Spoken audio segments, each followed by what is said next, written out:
The huge loss suffered by BJP candidate Krishna Kumar in Palakkad has shocked not just BJP leaders or cadres but even party sympathizers too. Doesn't mean BJP has been winning Palakkad for the last several years.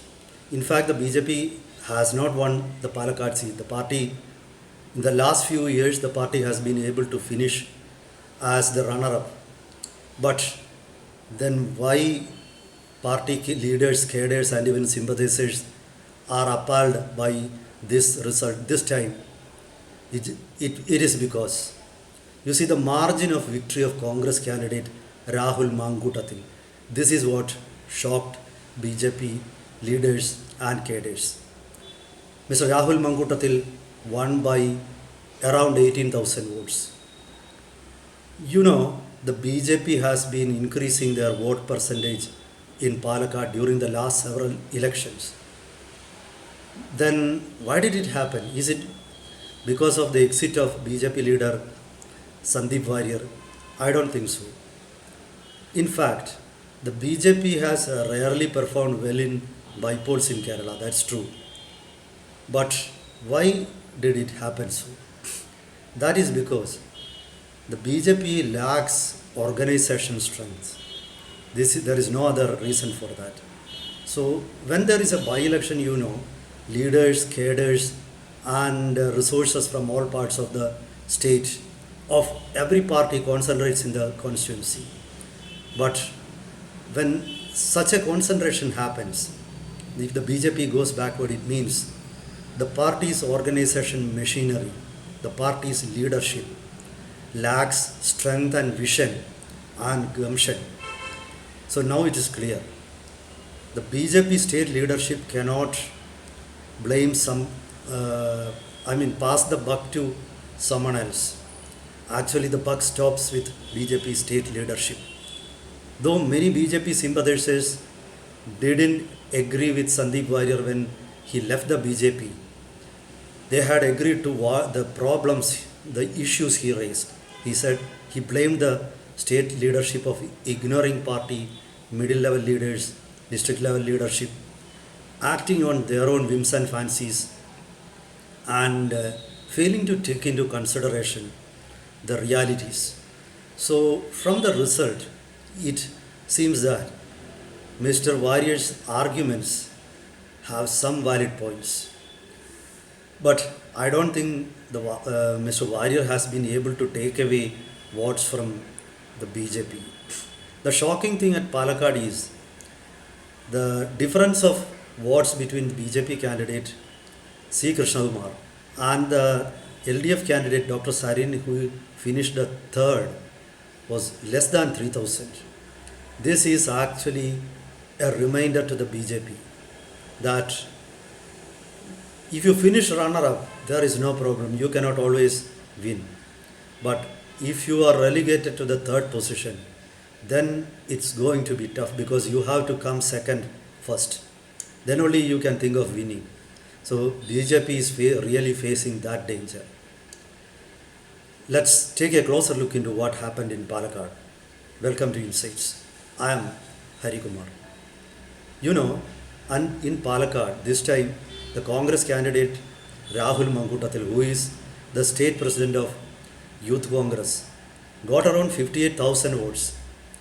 The BJP votes fell below 40,000. You know, in 2016, when BJP started growing, it was Shobha Surendran who raised the votes in Palakkad Assembly segment 2 over 40,000.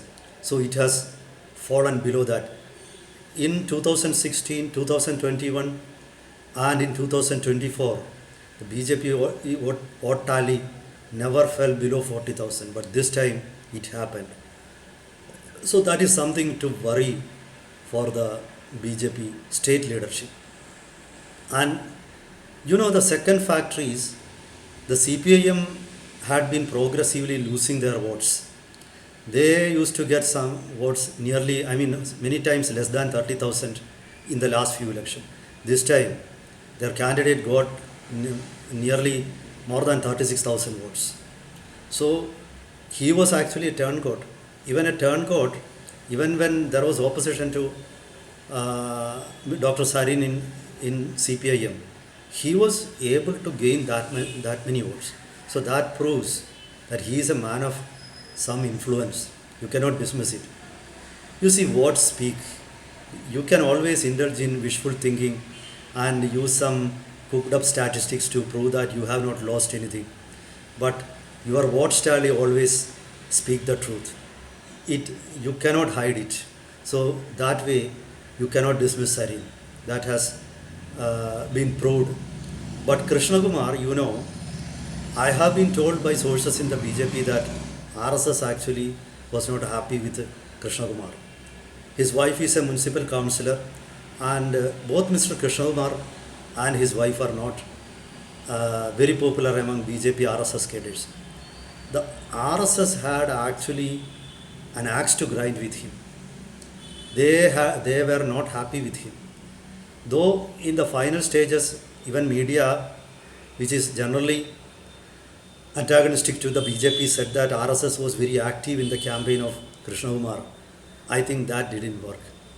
Even in Palakkad municipality, where there is strong support to Hindutva movement and there is strong base for the RSS, Krishna Kumar didn't gain a sizable lead. He was just ahead. So I think the RSS, the unhappiness among RSS cadres against Krishna Kumar persisted. And you need to think about another very important fact. You may be thinking that when Suresh Gopi won from Thrissur, he led in every, in a Lok Sabha constituency, you have 7 assembly constituencies. In 6 assembly constituencies, where the BJP never won or even never finished near second, there Suresh Gopi won the lead. Now it is clear that that was because of his personal influence. Of course, Prime Minister Narendra Modi's frequent visits and his support for Suresh Gopi might have influenced a few people. But what I am saying is that he was there in the constituency for 5 years, taking up the causes of people, problems of people, trying to solve them. And that helped. Don't misunderstand that it was BJP's popularity in Kerala that fetched him votes. He won Christian votes also. So now it is clear that if the BJP is to win, they need to have good candidates. And the Palakkad candidate was not good. And another factor I have noticed that BJP had, or NDA had 2 notable wins in Kerala. One was in 2002 or 4, I think. It was PC Thomas, who won as NDA candidate from Muatupuzha, a Christian-dominated Lok Sabha seat. That was the first time BJP recorded win. But even the BJP people don't say about that, because that will reveal many things. So he won for the first time. Then O. Rajagopal won to assembly the second time. Then Suresh Gopi won. Suresh Gopi's win was very convincing. He had a margin of 75,000 votes, over 75,000. So it is very tough for those who come up from the BJP background to win. You have to co-opt good leaders from outside. PC Thomas was from outside. He was Kerala Congress. Suresh Gopi was not never had an ABVP or BJP past. So you need to co-opt such people who are popular, who know politics very well, and then make them your candidates and make them follow your agenda. So that is the only way you can win. Because people, if you have been brought up in RSS, BJP background, I think you have got a weakness because you don't have influence outside the circle. So in Kerala, if you are to win, you need to have influence outside your party circle, outside your organization structure. And unfortunately, BJP has mediocre leaders. So you need to have really good leaders. Look at Assam.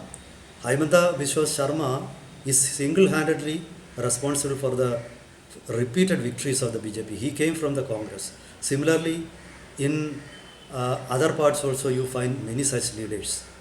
For example, in Bengal, Suvendu Adhikari, or you see people political leaders in Telangana. So in Kerala also BJP needs to do that. That's for now. I will do a detailed analysis. Till then, goodbye.